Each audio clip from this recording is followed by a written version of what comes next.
Welcome to a night of total terror.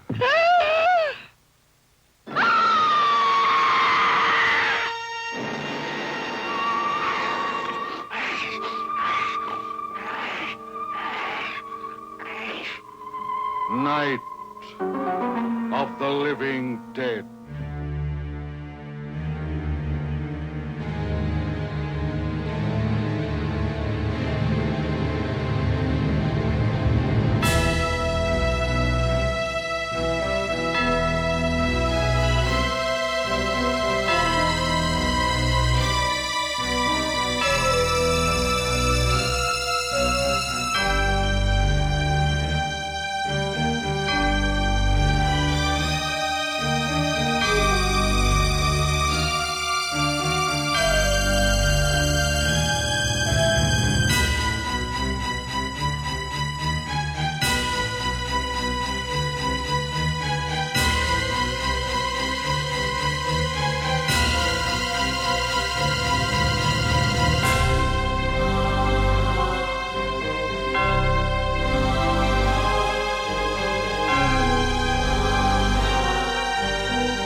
Hi, my name is Tom Brown. I am standing in the Evans City Cemetery. This is where the opening of the classic film Night of the Living Dead was filmed. I first heard about Night of the Living Dead in 1969. I was 14 years old. I had a brand new aunt. She just came in from Los Angeles, and she proceeded to tell me, having learned that I was the monster fantasy horror nut in the family, she told me about this dark and scary and creepy movie, this bloody and violent film, this movie that even showed people eating other people. Of course, I wanted to see Night of the Living Dead really bad. And of course, she told my parents not to let me see it. Of course, I eventually did see Night of the Living Dead, and my life has never been the same since. I would never have believed back in 1969 that several years later I would be part of this, a tribute to Night of the Living Dead, the folks that brought it to you, the people that made the film, the greatest horror film ever made.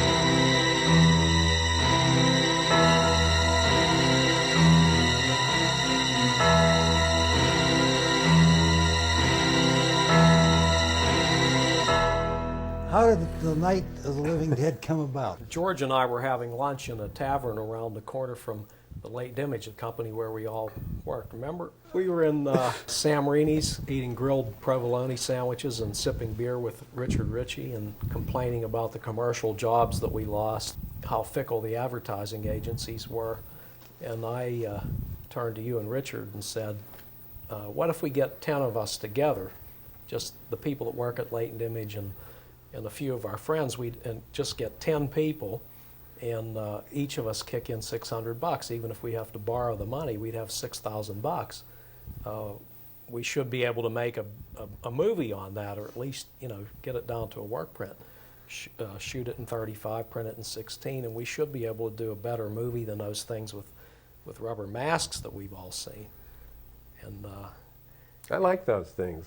Yeah, those ones rubber with masks. masks. I think it's interesting, though, to consider from a point of view of, first of all, not having very much money to work with, and secondly, then to get together, cobble together whatever little money you can to make some kind of movie that you could almost certainly sell to someone. Hopefully, yes. The horror thing was almost backed into in that way. I know that one of the rationales was that if Bill Cardille, if someone bought those movies that were on Chiller Theater at that time, someone would certainly buy anything that we could do. Yeah, that was part of the rationale. Yeah, I mean, I think important to say, too, that initially we wanted to make a movie. Right. And we backed into horror after we tried to talk to various people We about didn't know other things. We didn't know anyone who had any horses. So that Western was Western out. was out. No one listened whenever we would talk about something else.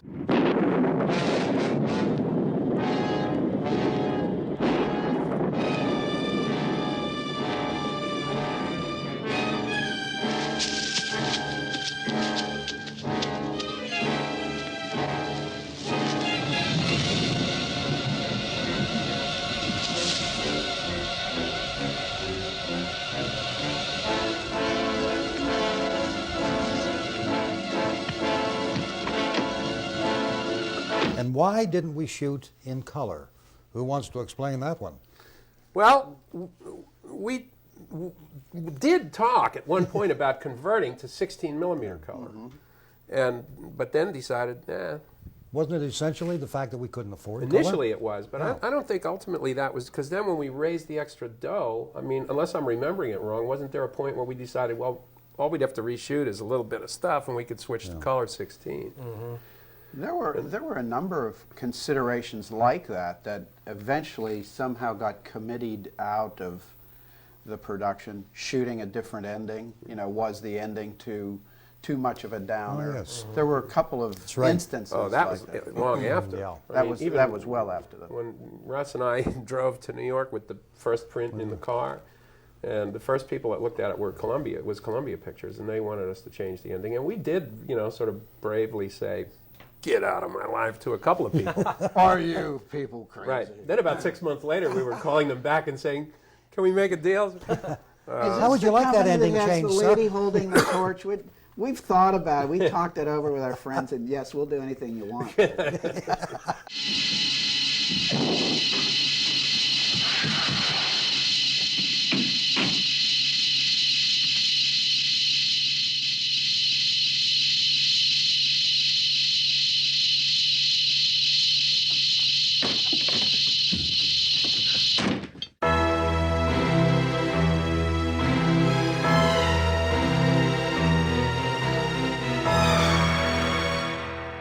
It's terror, nightmares, and a good time, actually, and a classic title. How nervous it made me when I first saw it. My father took me, I was pretty old then, I mean I didn't need my father to take me, but we went to the movies together to see Play Misty for Me, which was the movie that was the A picture. And Play Misty for Me put my stomach into knots. Then my father, who didn't want to see this Night of the Living Dead, said, "I'm going to a bar, I'll meet you out in front of the movie theater when this is over." And coming off of Play Misty for Me and then going right into Night of the Living Dead was really unnerving and really unsettling. And I had been told what a great movie Night of the Living Dead was. And I said, well, I'll go see it. So I went to see it. And I was very taken with it because almost everything about it is attractive. I mean, the politics of it were striking at the time to have a black lead. And that's not commented on the fact that he's black. Also to kill him. You know, the clear communist hysteria that's running through that film, all the stuff about guns and hunters and gun control, the dynamics of the family. And there was so much going on in the movie that it wasn't your typical horror film. The black and white photography, the handheld jerkiness of a lot of the shots, it's one of those movies where the circumstances under which it was filmed helped it. Helped even the bad, like, news guy and stuff, it helped the reality of it. The horror that I felt when I first saw the picture. I was very young, and I saw it with my sister, Andrea. She took me to see it, and it was on a double bill with Freaks, so it was a double mind blower for me as a kid. And I was so scared, my stomach got tied up in a terrible knot, and I had just never experienced any kind of fear like it in my entire life. Screaming in New York.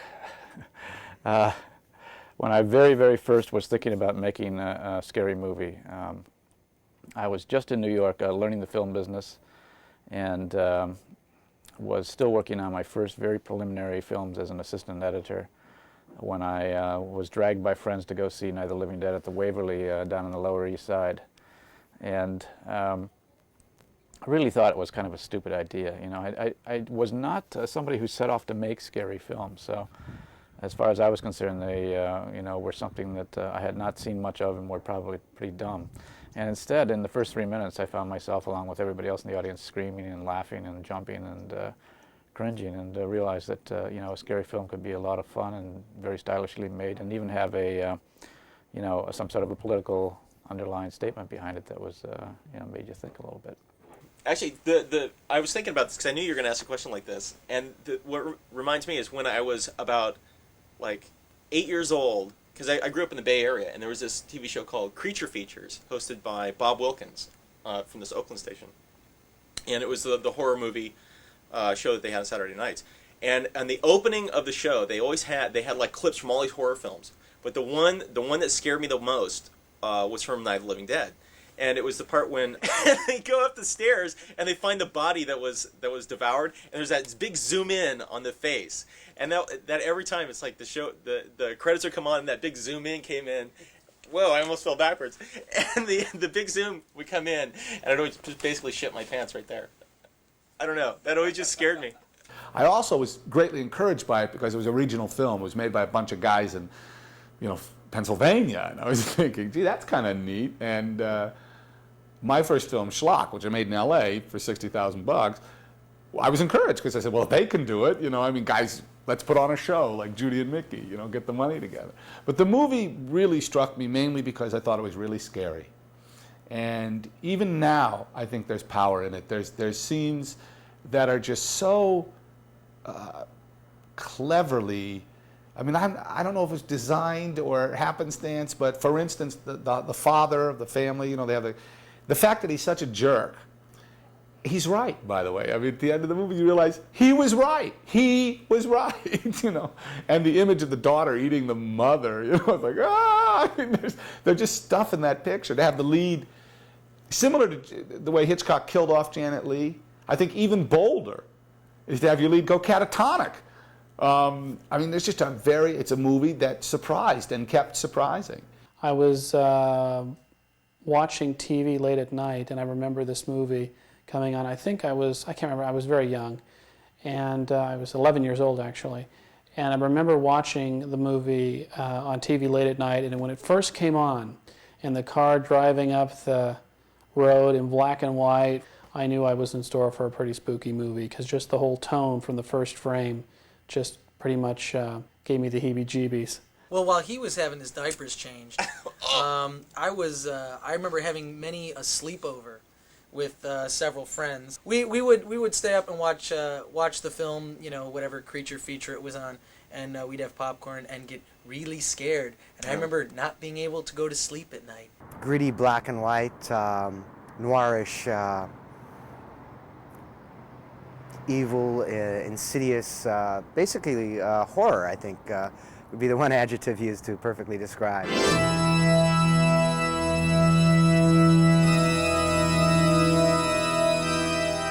Well, first of all, whenever we were talking about $6,000, Richard Ritchie said, "You guys are crazy. You'll never make a movie. I can't believe I'm hearing this." And we said, "Does that mean that you want out?" And he said, "Oh no, I'm in." So he come up with his $600, and we went back to the studio, and we talked to Russ. He was one of the only guys that had $600 in his That's pocket. right. He had a real job. The rest of us had to borrow the money from parents and finance companies and so on. But Russ said, "Sure, I'm in. I'll spend the afternoon working out some figures." And he got done, and he comes out with this gloomy look on his face, and he says, "I got some real bad news. We can't do it for $6,000. It's going to cost $12,000." Oh no! We said, "There goes the movie." No movie. That's a story I didn't know. Originally, Yeah. you came up with double what we had, huh? Well, we had Image 10, the 10 people that kicked in 600 Right. each. That was the 6,000. And George was in utter gloom. He said, it's all down the drain because if we bring in another 10 people for another 600, there's no percentage left. There's no profits for anybody. And that's when we hit on the idea, well, the first 10 people like you and Marilyn Eastman and so on, those people were going to contribute not only money, but they were going to work on the picture in important ways. So those people deserved a higher percentage than the second 10, and that's how we brought the second 10 in at a reduced percentage, so there was some money left over for the hoped for profits.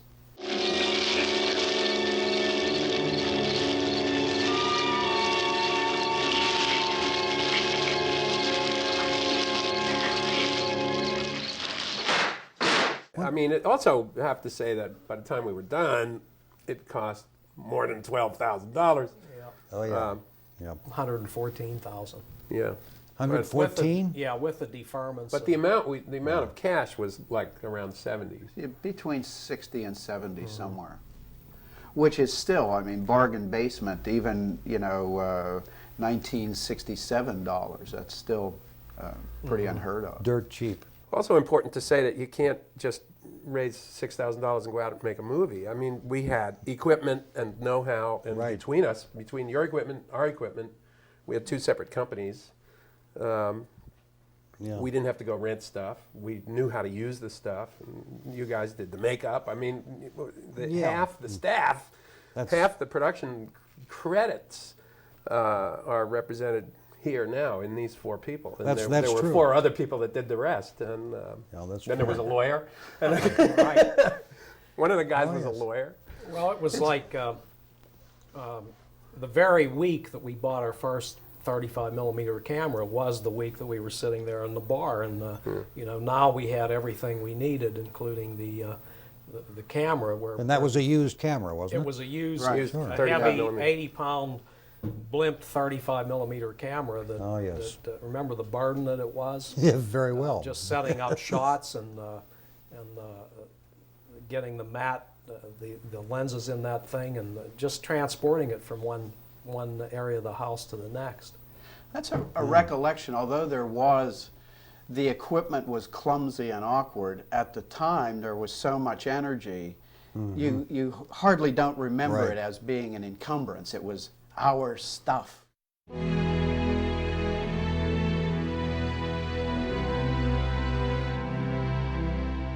He also didn't think he'd get the role because Rudy Ritchie was going to play that role originally. Yeah. He was one of our friends and shareholders, and Dwayne just assumed, well, you're white, you're a shareholder, and you're a close friend of these guys, and I'm not going to get the part. And he was actually stunned when he got the part. Yeah, he was visiting from New York, visiting his family in Duquesne. But you guys knew him, didn't you?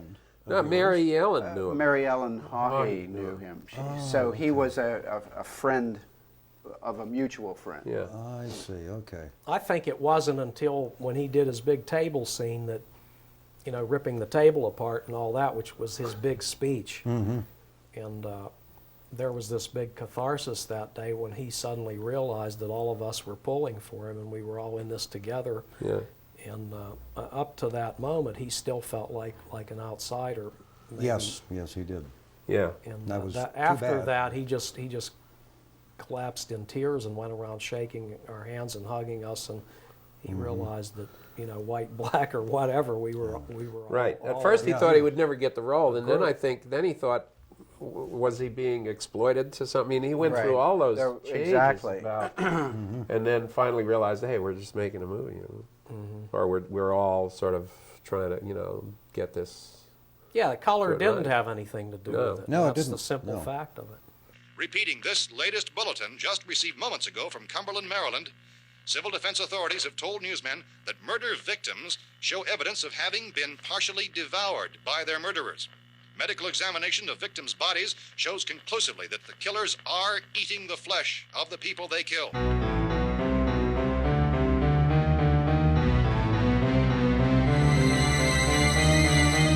That was a thing that sort of evolved, and it got harder and harder and heavier and heavier. We did initially say we're going to go a little further than these other movies go, but then we kept watching dailies and realized we weren't.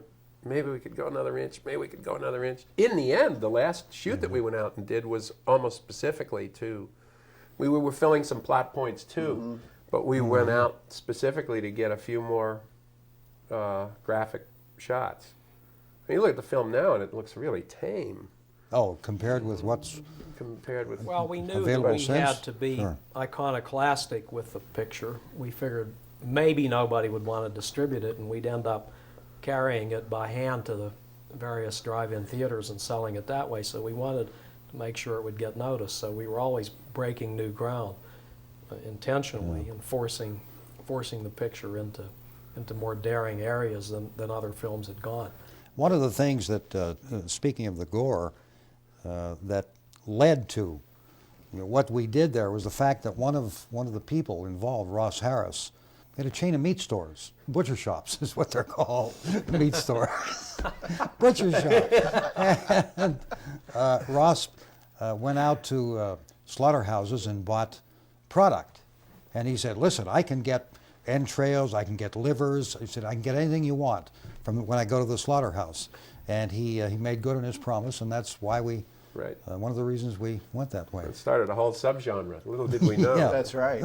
I know that one of the things that we talked about early on was not making the special effects, the gunshots and so forth, too ambitious, that whatever we did, we wanted to be able to pull off well. Right. And with Reed Servinsky and some of those folks, we were at least able to execute gunshots and bullet holes and that kind of thing. With good reality. Again, with good reality, and I think that all kind of helped the movie too. But then, as George says, you test a little bit with this and eventually ratchet it up to where it is now. But where it is now is so modest compared to what has been done since. Was today. Yeah. Well, you know, we didn't do a headshot.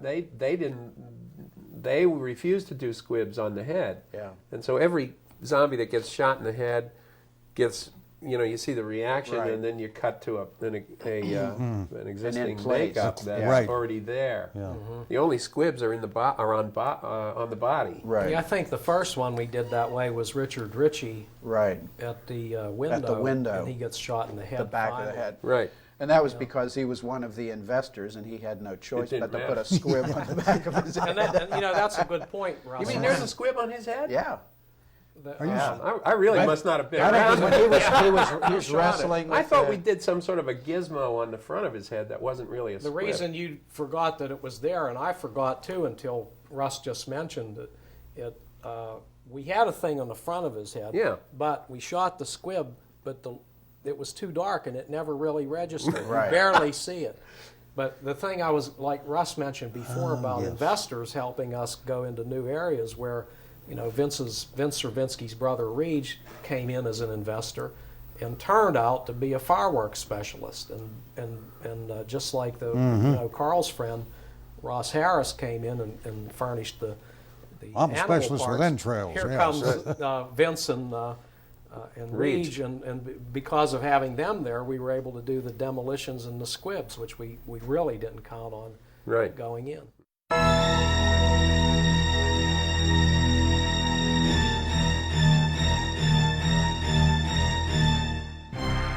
Well, here's all those shots from 1967 on the makeup that we did. And here's one of Jack Russo. Jack Russo, over here. That was better known. That was one of your better ones. Yeah. That was great. You knew that the genesis of this makeup, the wounds that is, was from the Enchanted Cottage when I was a messenger at RKO in Hollywood. I think that's great. You really like that movie because you look like you tried to redo it. I used to hang around the makeup department, and I think one of the Westmores was in charge of it at the time, but I'm not really sure. But anyway, they used, on Robert Young's face, they used Dermawax to create the distortion. Because he was a war hero. War hero had been wounded. And so I just absorbed that, and when it came time for Living Dead, I thought, aha, here's a way we get our wounds, our gross wounds. So we searched, found the Dermawax, and the rest is history. And here you are doing makeup on a couple of the ghouls. Although I did most of the regular makeup, the straight makeup. Well, you did it in stages also. Yeah, well, it was really interesting the way the makeup sort of progressed. If you watch the film, you'll see that the makeup changes. In the beginning, everybody is a raccoon. Yeah, yes. Dark eyes, dark circles, and... Right. And I was doing what I knew then, which was theater makeup, and that was to enhance and to diminish anything that was wrong with the face. Right. And then I gradually realized that with a ghoul, you go the opposite way. So if somebody had a big face, you make their face bigger. If somebody has a narrow face, you make their face very narrow and small. If they have little eyes, you make their eyes little beady eyes. So the makeup got better as the movie went on. And of course, as we progressed with the production, then we had it kind of down to a formula, and we instructed various of the ghouls to put on what we called a base makeup, as Chuck Craig is doing here. And then you went in and finished it with the shading, the rouge, the black, the brown. And I also did the makeup on the nude. Oh, that's right. Which was, that's right. Yeah, she was too pretty and pink. So we had to cover her with gray. That's right, a greenish gray, as I recall. Yeah. You can't tell that in the black and white film, but and there's Roger. Yeah, Roger. Oh boy, that was a good one. Roger McGovern. And Betty Ellen Hawhey. See, a lot of people thought Betty Ellen Hawhey was the lady who ate the bug from the tree, but she was not. I was the lady who ate the bug from the tree. I was filling in because we were short on ghouls that night, so I did a little extra role as a bug-eating ghoul. And I don't think I have one of those here. Yeah. Oh, and Chuck Craig. Chuck Craig, yes. That was a great one, Carl. And our honeymoon couple. Yes. They went off the bridge, at Chappaquiddick or something like that. Yeah. No, I don't think that came later. And this was more subtle makeup. This was Rich Sanderson. And this is as the film progressed, and we were using less of the, the black around the eyes. And he looks really good. He made a great ghoul. I forget how he died now, but it died leaving him a very dark gray. He looked good. Yeah, that was... And Miss December. Miss December. That was Paula Richards. She was our receptionist. Yes, at the time, yes. At the studio. So she was our first lady ghoul, wearing a sheet, which she devised herself, because we also did the costumes, which came mostly from Goodwill. And at the bottom of many people's closets, things that have been discarded or were, excuse me, were about to be discarded. And Keith Wayne, of course, he didn't have ghoul makeup. He was a great-looking guy, still is a great-looking guy. He's a chiropractor now. So we just did straight makeup for Keith. So lots of memories. Many, many memories indeed. Hot summer days, doing the makeup under the tree with the mosquitoes and the gnats. And it was difficult because the makeup would have to wear off and we'd have to refresh it periodically. And we didn't have running water, so we had to carry little thermoses of water, which were both drinking and makeup. Yes. Whichever came first. Which we tried to keep separate, of course.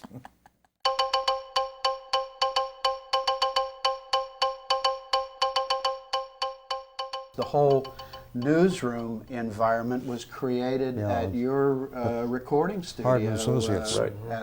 With real professional enunciatorial types. Yes.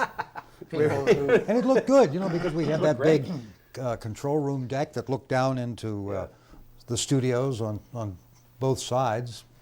So it looked real. But great. Those sequences are often talked about as some of the stuff that really plays, you know, the news authentically. the newsreel stuff, and the, you know, announcing the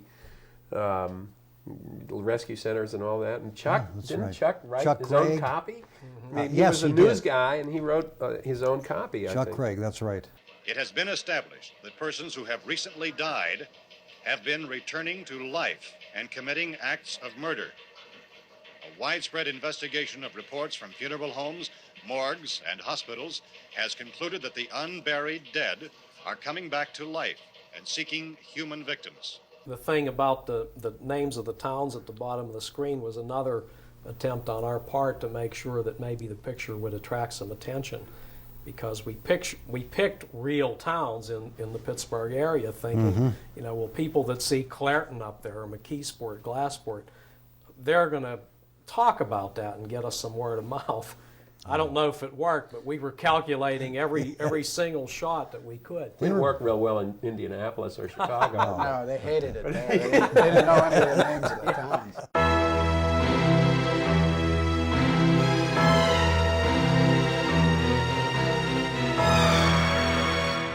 There's a number of scenes that stand out that are particularly terrifying for me. One was just a moment where Barbara is looking down at this corpse, and suddenly it jerks to life. But then we realize it's not alive. Dwayne, the actor, is actually pulling this body away. It was just a great frightening moment and a good switch around reveal that it wasn't really coming back to life. Well, there's a, you know, the whole picture just seems to roll as a sort of a continuous wave over you, but, you know, certainly that opening in the cemetery. The guy with the, who was, I think, the zombie in the graveyard, that they're coming to get you, Barbara, bit, that whole sequence, that's what pretty much made me turn off the television. I was too frightened to continue watching it. I think when the arms were reaching in into the house and they were fending them off, that was another horrifying moment. There's several key scenes that I personally like, but one of the ones I think to me that's the most frightening is the boyfriend and girlfriend who are trying to get the truck, and they're going to the truck, and they gotta go get the gas, and the girl, I want to come with you, and so they're going along, and he brings a girl. I had a crush on that girl. I'm sorry. Yeah, I thought she was cute. She was quite a babe. Anyway, so, and the dopey boyfriend, and they go, and she screws up, and the truck blows up, and I was just shocked. How can they kill these characters? And they were the first of the major characters that you really liked that got killed, and I was just blown away. Not only because I had an affection for this girl, of course, but also I couldn't believe that could be done in a movie like this, that they would just kill off these characters that I was starting to like. They're coming to get you. I don't know. There are many things. I couldn't come up with one. The little child in the cellar, when she came back, that was really bad, really scary. I mean, really a bad time for me as a kid. At the time, the thing that struck me, there were some shots that are very clumsy, artless, but in fact make them more powerful, which is people chewing on like pieces of meat or livers or something. And it was just, you didn't see that stuff in movies at that time, or at least I hadn't seen it up to that point. When it's not so bad that they couldn't get away, but they chose to just kind of, you know, they set a chair on fire and kick it out front. And I mean, there's about 30 minutes in the early part of the film where they don't have to stay. They could try to, it wasn't so bad that they could try to get away. And there's just this sort of that indecisiveness and the people trying to make a decision what's best for their own well-being. That's just kind of, that's really unsettling, because you're just terrified that they're not making the right decision, and you kind of know, since this movie's called Night of the Living Dead, that they're not going to be making the right decision. And I think there's a mood or something, sort of an air of suspense and dread in those early first 30-40 minutes. I think that's probably really impressive. I get a lot of images that are like, it's like a montage that goes all the way through the film, because at times I felt like some of the imagery in the graveyard in the opening, some of the very spooky wonderful black and white. At times it looked like this could be a Bergman movie, you know, and the whole film, I think, in its thematically what it's doing affected me, as well as it scared the hell out of me, and I loved being afraid and listening to the response of the audience, because in those days they truly blurted out the screams. I remember turning off the television and then like watching pro wrestling for about half an hour, 40 minutes, and I said, well, maybe I'll give it a second chance, and I flipped the channel back, and I remember the sequence where the girl with the trowel goes after the mother, and the screaming and the blood against the wall. Very effective, very frightening, and definitely made an impression on me, and pretty much was probably the most frightening and most graphic of any film I had seen up to that point. I didn't realize films could go that far, and they did, and I was pretty shocked.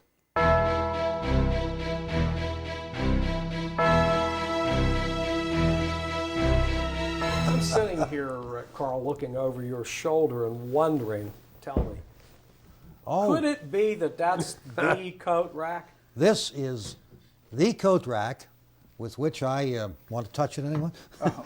With which I wrestled when I was shot by Dwayne/Ben in the film. And you still have it after all these years? Oh, yes. Well, we have a few artifacts like that. And how many times I'm one. There's another. How many times did you drag that thing? Oh, gee, George. How many times did we shoot your death scene? I know. I thought I was going to have a heart attack and die from laughter. Oh, because I was thrown back when I was shot, and I lurched over and I tangled with that, and it had coats on it. It had coats on it, and I got tangled up in the coats. Right at the top of the at the top of the steps, stairs. and the thing kept following me down into the stairwell. We were never able to untangle him, and he went home with it, and there it is. Yeah, that's right. There it is. But that was one that went forever. There was something else. What was the big? Oh gosh. I know we have the you mean another sequence? Yeah. One was when I threw the torches out, Molotov. cocktails out of the second. I was trying to hit a stone down there, and sometimes I hit it. And sometimes you hit Gary. The audacity, you know. You mean you had to the hit lunacy. the stone? You know, I was aiming for a stone. The bottle had to break, so you had to hit a stone. A stone. But the audience couldn't see was there. That's right. And you know, I just can't believe to this day that I really thought that I could hit a stone which was maybe, 24 inches across from the second floor window over the porch roof. Right. Well, as you coming, come on. Get in.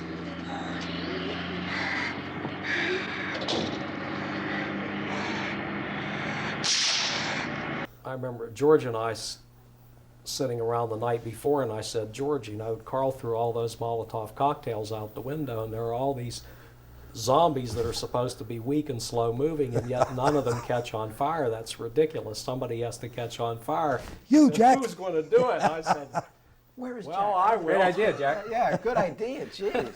How do you think we can pull that off? We didn't have an asbestos suit, or didn't have money for anything like that, so I just... You put on three or four layers of clothing. I had some tight-fitting denim clothing and a loose brown suit over that. Yeah, and then a jacket over that. And the idea, no, just a denim jacket, denim Levi's, and then the brown suit. And then a brown suit on top of that. So you made we had a puddle of gasoline on the ground, and you made a trail of gasoline from my back down my leg. That's right. And so on action, you threw the match into the puddle ignited and straight up my back, and the plan was for me to just stagger in flames as far as I could until I fell over a hill where people were waiting to smother me, the flames with a blanket.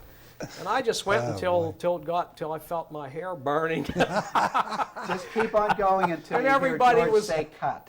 It was the looks on people's face were really weird, like you and George, because I could see this worried look mixed with glee that we're actually getting this great shot.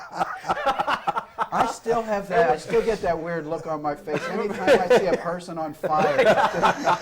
Part of you enjoys it, and part of you. Yeah, But we got 3 takes on the thing. And Yes, we did. it worked. Well, I was worried because that was a spooky thing because you know, we had never done that before, and by dang, you was on fire. Yes. There were interesting things to me. The night, for example, that the getaway truck blew up. I think it was a real stroke of good fortune that we found 2 trucks that matched identically. One of them didn't have, in Evans City, Pennsylvania, who would guess that you could find 2 identical trucks that matched, and one didn't operate, it had to be towed. That's the one that blew up. Burned. Mm-hmm. But the night that sequence was filmed, I can remember being astounded at the number of people who showed up. And I mean, as I recall, it was like 2 o'clock or 1 o'clock in the morning or something like that when that eventually filmed, and there were people out with, you know, huddled in blankets and everything else. That kind of surprised me, that people would be that interested to see a movie being made in their backyard. Well, I think that's the reason. You know, it was in their view, this was a real big-time movie, and they hadn't ever seen anything like that before. So, dang, we got to go out there and watch him burn that truck. They're going to do that tonight.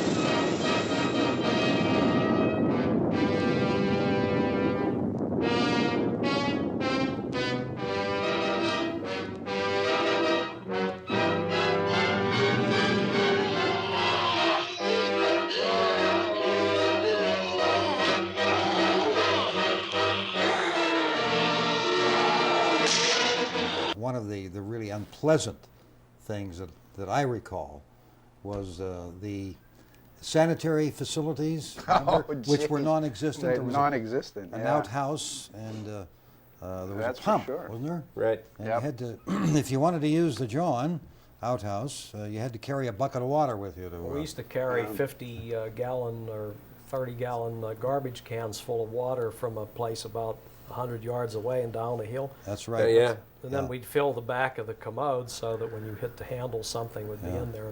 Vince did double duty on all of that All stuff. of that, though. absolutely. Yes, he did. I mean, he was the only guy willing to go down. He was the only guy who took a bath during the whole production, I think, because he was willing to jump into that cold river in November. Well, we took baths, but we had to heat the water. Heat the water. You Vince and just Vince went and I right and to the Gary river. lived there for the most part. Yeah. And then we'd heat I didn't up bathe. enough water to take cat baths and Right. And we had sleeping on those couches, and we had these dummies and mannequins around. Remember that. And every once in a while, there were a few incidents where kids from town would come out at night, you know, like to bring their date out to show them these like weird-looking mannequins that were inside this house where they were shooting the movie. They were all made up as zombies with ping pong ball eyes. We used them. The kids for, are the mannequins. like setting them on The fire. kids, And but the other thing that cracked me up was when we had those. We slept on army surplus cots, and every day, when George climbed into his cot, he'd say, "This'll never hold me." And then he'd lie down and go to sleep. And it would hold him. And after about 10 times of this, he said, "This'll never hold me," and he went down right through the cot, through the canvas and everything. He's on the floor with his feet sticking up in the air. I was right. That's all how along. you ended up on the couch. That's how I ended up on the couch, right? I was a large enough object that I got the couch.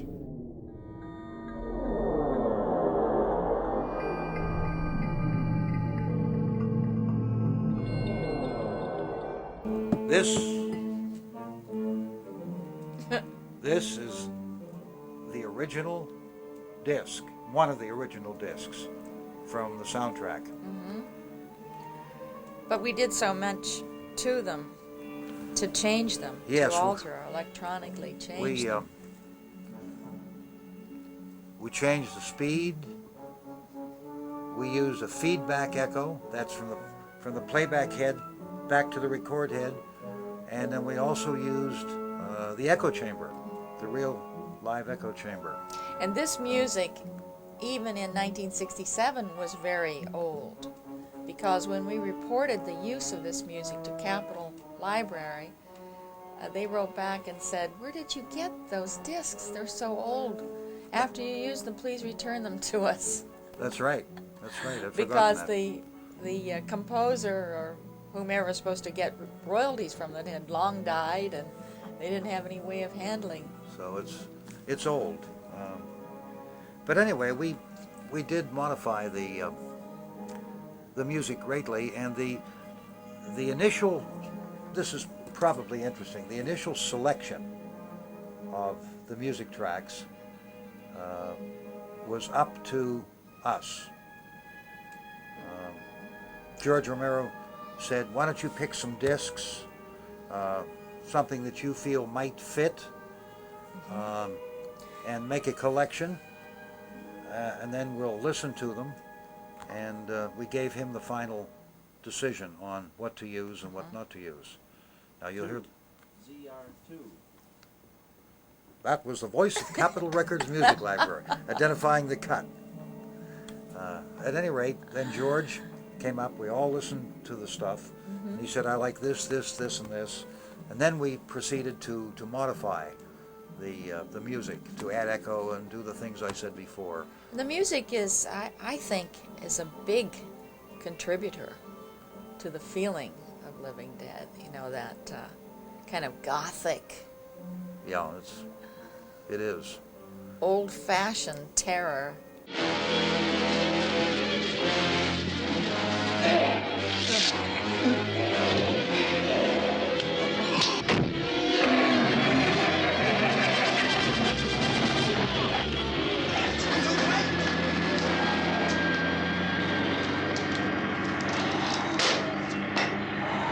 Well, that was really our frame of reference. That's right. At the time, because nobody had done anything like this. Our frame of reference had to be the Frankensteins, the Mummy pictures, and this music is from that era. So I guess you would say it's music of the what, 40s, 50s, thereabouts? Brought forward in time. And even today, they're still using similar music. Yeah. It's more modern. Arrangements are more modern, but it is very similar. So it's interesting. Night of the Living Dead. Forever.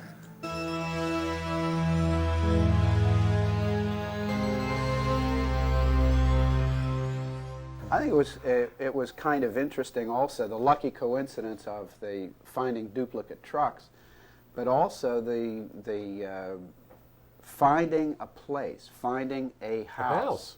Yes. That was going to be torn down, so it didn't make any difference what we did to the place, because once we were finished with it, they were going to knock it down anyway, and I think it today, still to this day, is a turf farm. Yes, they it grow is. grass Well, there. The last Well, time. I mean, a lot of that's luck, but I mean, and on a serious note, really the way it happened was tenacity. I mean, we are going to get that movie made some One damn way or another. whatever it And I takes, think it was really at the core of the group, not all 10, but at least 7 or 8 of us were determined to make the movie. Yeah, because we did look at a number of houses, and Carl and Marilyn found one, and the ceilings were too low, and we could have gone with it and suffered through the hand, but we hung in there till we found a place that was exactly right. Yeah. And of course we had to Vince, fix it up. remember, you couldn't get to it in a vehicle. That's right. And Vince went out there and built a bridge over the thing, and he found old antique furniture and fixed the joint. I mean, he was. And he made a fireplace where there wasn't a fireplace. Right. So he made the And secret, created a secret door, door to the a basement, basement door, where there yeah. wasn't even a basement. Yeah. So it was, and then just furnishing it with things like your coat tree, Yes. and your antique radios, and Oh, the all old of us Zenith, brought stuff yes. out there, and we bought stuff from Goodwill, and before you knew it, the place was looked was like furnished it was, and looked like was an real. old farmhouse. Right. I wonder how much a group like this, an entrepreneurial group like this, is responsible for what has happened in general to movie making and the cost of production. As recently as the remake in a couple of years ago, I think at its largest there were like 115 people on the crew, and you kind of stand around and scratch your head if you have that perspective of being involved in the original movie, and then you stand around and you say, well, geez, 115 people, that's more than we had in the cast in the first film, including the posse and everybody else. And you say, I wonder, you know, how much are we really buying here? You know, it's well, you know, you can't. I mean, the problem is I mean, theoretically, we shouldn't have been able to do it either. I mean, it's what we were saying before. We had equipment, we had the tenacity, were willing to go out there and spend all that time when, you know, when we all had, or were trying to. I mean, you guys had a really going business at the time. We had one that we were trying to get going, and we you know, we all should have probably been back in town looking for the next client. But, you know, I think just that drive and desire, and, you know, just took it over the top. And that I think energy, plus the fact that, you know, we also, I think, did in the end wind up doing it, you know, pretty democratically. I mean, you know, because initially you were going to direct, and I mean, then I wound up directing and all the stuff. I mean, we avoided big fights. I'd drag you out there and feed you those things.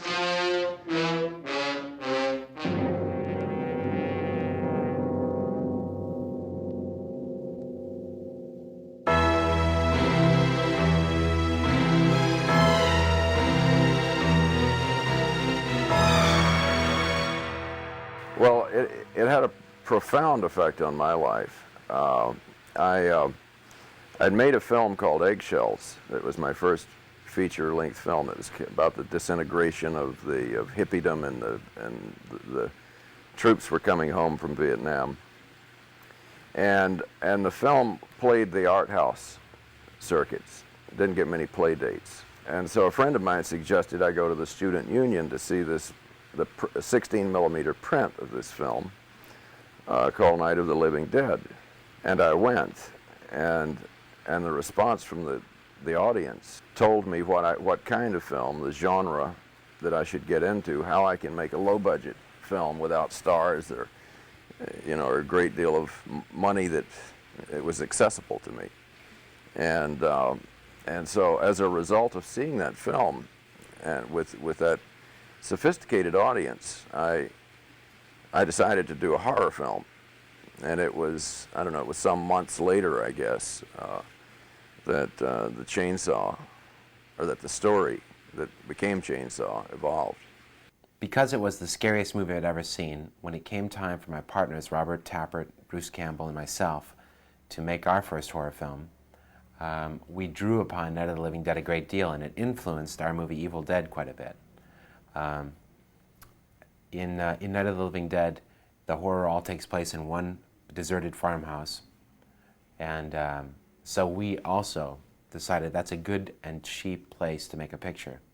I guess a lot of horror filmmakers finally come to that conclusion, but nevertheless for us, it was Romero who had influenced us, and we saw how effective that was. Some place out in the middle of nowhere. The isolation factor was very good.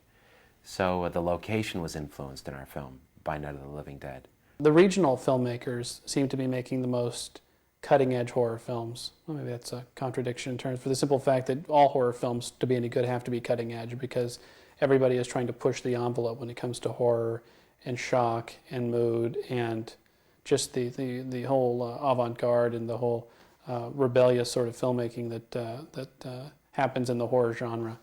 With Night of the Living Dead, it became such a big hit and became so memorable with that great title and it being a great movie that filmmakers felt that their films, their regional films, could do that kind of business. And I remember a lot of people trying to do that kind of film, and they were retitling, I think, European films, House of the Living Dead and Fangs of the Living Dead, and everything was The Living Dead. Well, I think it's given it a great shot in the arm because it was a crossover film for a lot of people, including myself, who consider myself sort of educated and hoping to go off and do sort of art films, you know. Suddenly I realized that it was possible to have art that also had a visceral quality to it and could make you jump and sweat and run and laugh. And it sort of released me, you know. I think I might have been doomed to making very serious films before seeing that film, and then suddenly I realized, no, you could just let your hair down and have a lot of fun and still do something that had meaning to it. And I think it was the same for a lot of the audience, and therefore for the whole genre. It released it from just being pulpy, done by, say, cigar smokers who were just trying to exploit, and released it into guys who had ideas and women who liked to have fun at it, but were actual filmmakers that went out there with the camera themselves and got their hands dirty and did the editing themselves.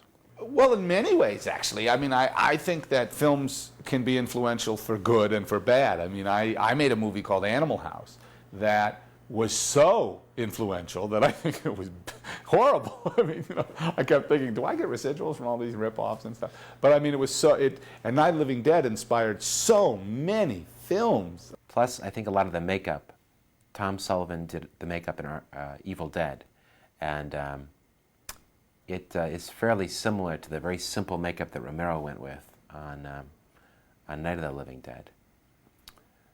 Plus, just the concept of The Walking Dead as the source of horror was ripped off. I mean, I was paying homage to Romero when we made Evil Dead.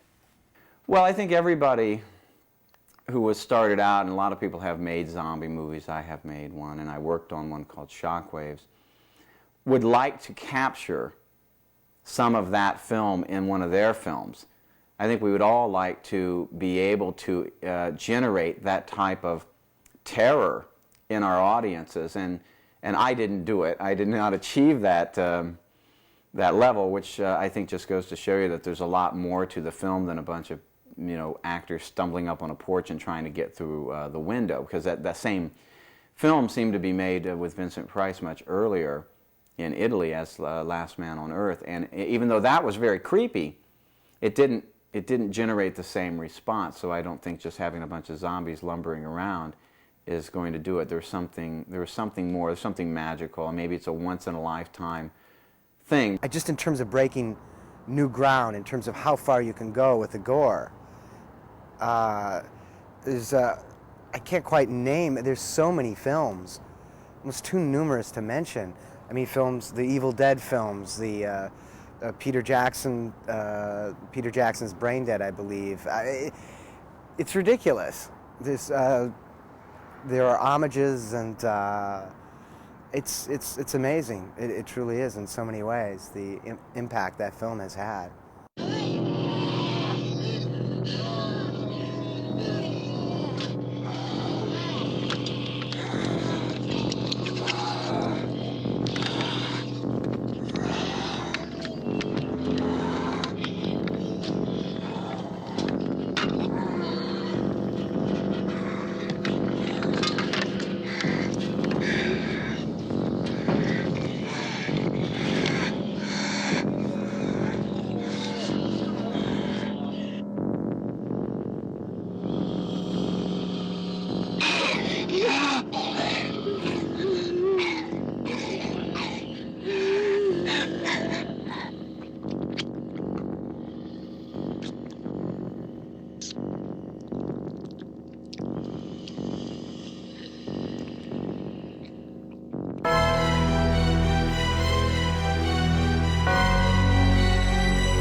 George was saying, our businesses were on hold. Our businesses weren't on hold. Our entire lives were on hold during that period through getting the commercial business going and making our first feature and so on. We just didn't live like normal people. We put everything we had into the film business. It truly was a group effort, a democratic group effort, but there was also a great deal of raw talent there, a great deal of raw talent, which I don't think we should discount. Oh yeah, all of us involved. No, had good instincts to start off with, and there is a tendency to do that. I mean, I always say, geez, it's hard for me to even watch the movie still because all I see are the flaws. But then every once in a while, I get, much mellower towards it, and I have really fond memories of all of that. And I think it is true that we did a good job given under the circumstances. Yes. We did a fabulous job. I mean, it's like,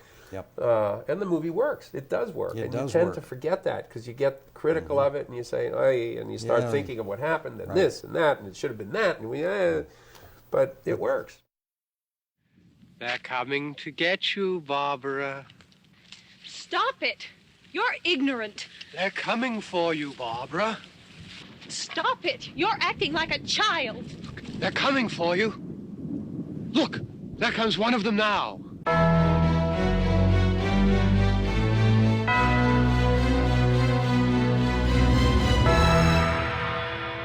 I worked with practically everybody in the film. Carl Hardman, Marilyn Eastman, George, Jack, Russ. We all did voiceover work, television, commercial work together in Pittsburgh. I went out to Hollywood back in '66, '67. Shortly, I'd say about a month or so while I was out there, I got a call from Carl saying, "We're going to make a film. Would you like to come home and audition for it?" So I flew back from Hollywood to Pittsburgh, ended up getting the part of Barbara, and the rest is history. I played her as she was written. We did a lot of improvisation shooting. We'd have certain dialogue written. There was the working script. But oftentimes we discussed what was to happen in the scene, then improvised the dialogue. For example, the segment where Barbara is sitting down telling Ben about the candy, Johnny being attacked, and she's hot, she does her jacket, that kind of thing. She tells the entire story. That was all ad lib. I remember we did everything in one take. Oh, he was wonderful. Very willing to listen to ideas. He had, I believe, distinct ideas, images, how he wanted it done or how he saw it, but very flexible. We didn't have a lot of stock, film stock to burn. We had to really keep everything concise. I remember changing, he taught me how to change the film, load the camera in a bag right there on set. He was marvelous. A very creative, intense, down-to-earth guy. To this day, he is.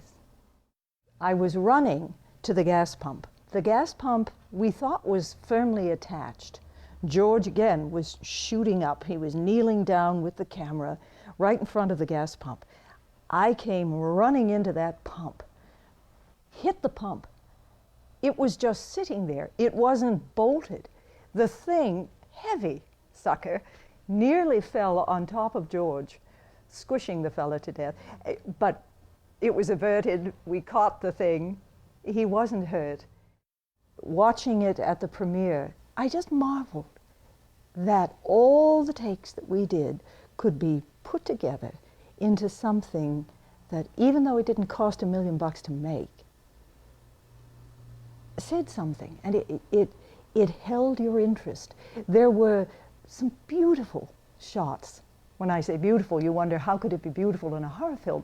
But really, the shadows that George figured out to create certain effects, I thought it was great. One of my favorites to this day is the shot where George is on the ground, he's shooting up, there's the little music box. Barbara comes by and she touches the top of it. The little doors open. George shoots through it, and just as the little doors open, you see Barbara's face looking through. You can see her eyes in that horror state. Then the little doors close again. I thought that was an exquisite shot. We had a wonderful time. I met Patricia Tallman. We all went to the premiere up in San Jose, had a great time. The remake surprised me. Barbara ends up with an Uzi and fatigues, mowing them all down. In a way, I'm sorry that they did that. To me, it wasn't a remake then. Even though it was in the 90s, yes, women were going to control the world, or kick-started their Harleys and roared down the freeway. But I was sorry to see that we changed it that much. But boy, color, effects, far superior to ours. I think it stands out because it truly was one of the first films where the good guys didn't survive. Up to that point in time, if you had a white hat on, no matter what chased you, no matter how horrible the situation, you always ended up alive with that white hat on. In Night of the Living Dead, didn't work out that way. The good people you were hoping would survive. You always thought, they're going to make it. At least Ben's going to make it. Didn't. That, I believe, was the profound effect the movie had. It helped change the way horror films were made. Chief, if I were surrounded by 6 or 8 of these things, would I stand a chance with them? Well, there's no problem. If you had a gun, shoot him in the head. That's a sure way to kill him. If you don't, get yourself a club or a torch. Beat him or burn him. They go up pretty easy. Well, Chief McClellan, how long do you think it will take you until you get the situation under control? Well, that's pretty hard to say. We don't know how many of them there are. We know when we find them, we can kill them. Are they slow-moving, Chief? Yeah, they're dead. They're all messed up.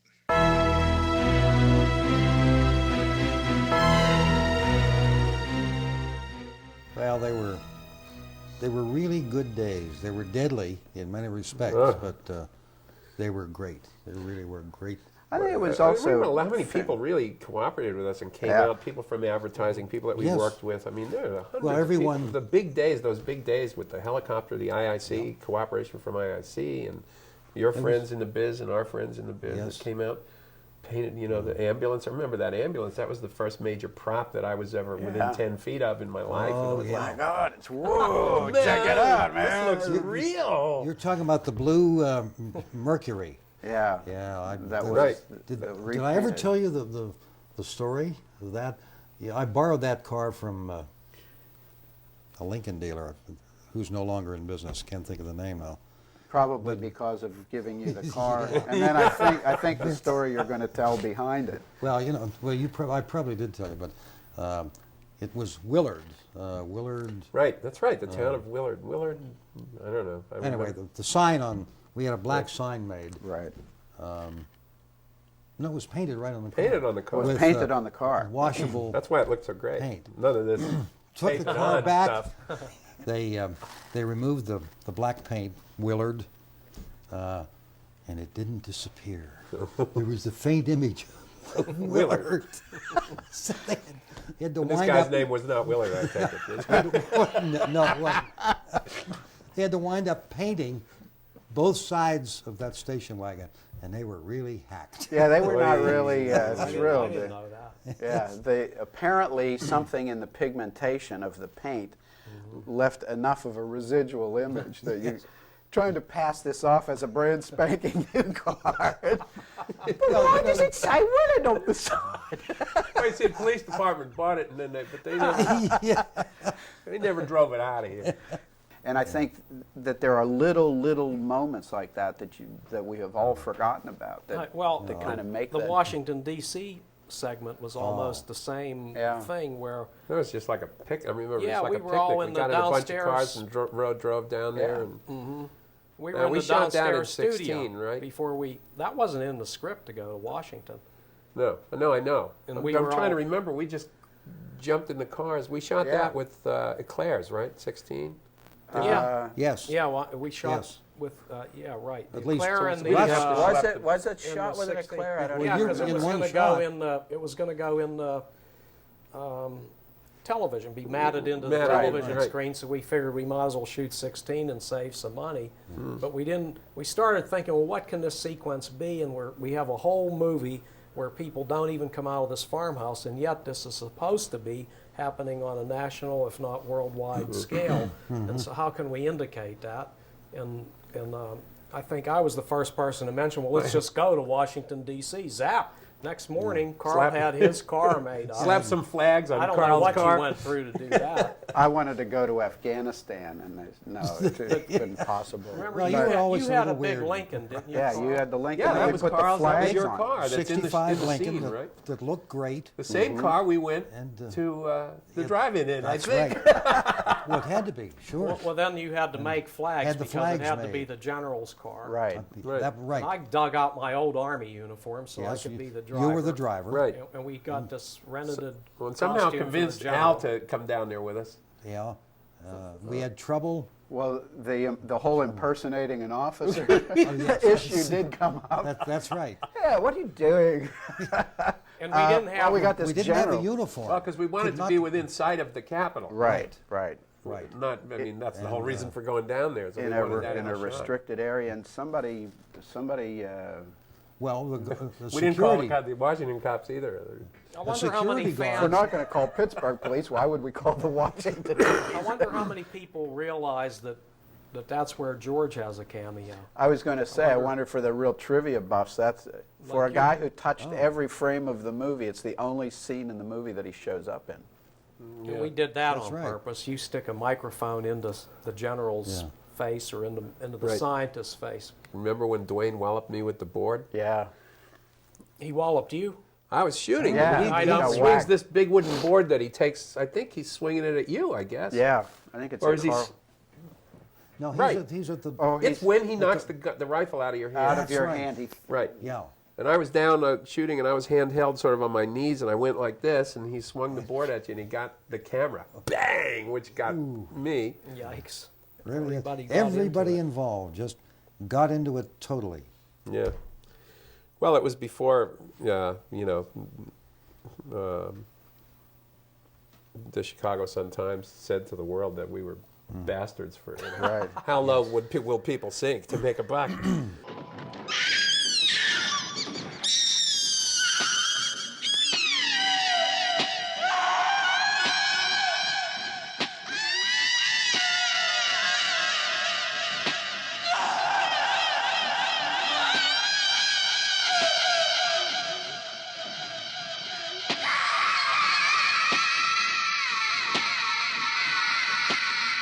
But I think it's all that stuff that was really lucky stuff for the movie. I mean, Yeah. we were getting attention for, and that, and then, then remember we thought it was over. Remember we said, oh hey, we did pretty good, and then all of a sudden France and they started to show it when they re-released it under Slaves over here. And Yeah. it was like it came back from the dead.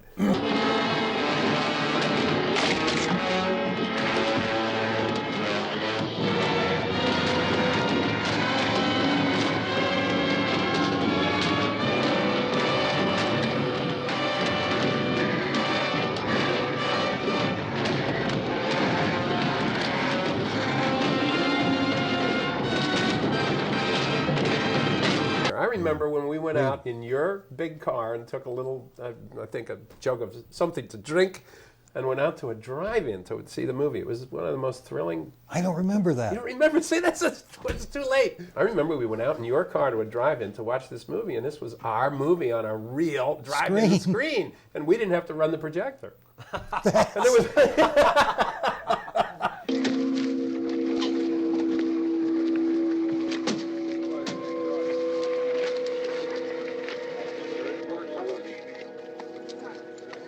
Hey, Vince, Al, you want to get about 4 or 5 men and a couple dogs? There's a house over here behind those trees. We want to go check it out. You still here, Bill? Yeah, Chief, we're going to stay with it till we meet up with the National Guard. Where'd you get the coffee? One of the volunteers, you're doing all the work, you take it. Thank you. And really, in retrospect, given the times, given the anger of the times, and given what then subsequently did happen with, the King assassination and the riots and all of that. I mean, boy, if we had ended it any other way, it would be hard for us to hold our heads up in a way. Yeah. But we weren't out to make a heavy statement, as I recall. It was like, Well, again, and you were the guy that kept bringing that back too. We didn't want that. We didn't want to get carried away in politics, but we used to bullshit a lot on those cots about that stuff. But we always wanted to do it as a roller coaster ride and never let go of the roller coaster ride. I Jack remember was the guy that kept saying, it's got to be a roller. Well, I had an Invasion of the Body Snatchers in mind when I walked into that movie not knowing what it was going to be about, and I came out utterly stunned because the ending was uncompromising, at least the ending I saw. And I said if we could make the audience come out with those same stunned looks on their face, then we'd have a successful movie. Yeah. You, drag that out of here and throw it on the fire. Nothing down here. All right, go ahead down and give him a hand. Let's go check out the house, man. There's something there. I heard a noise.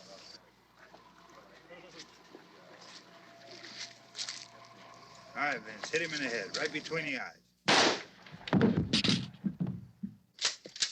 Good shot. Okay, he's dead. Let's go get him. That's another one for the fire.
This is what kind of brought it all to a final focal point for me.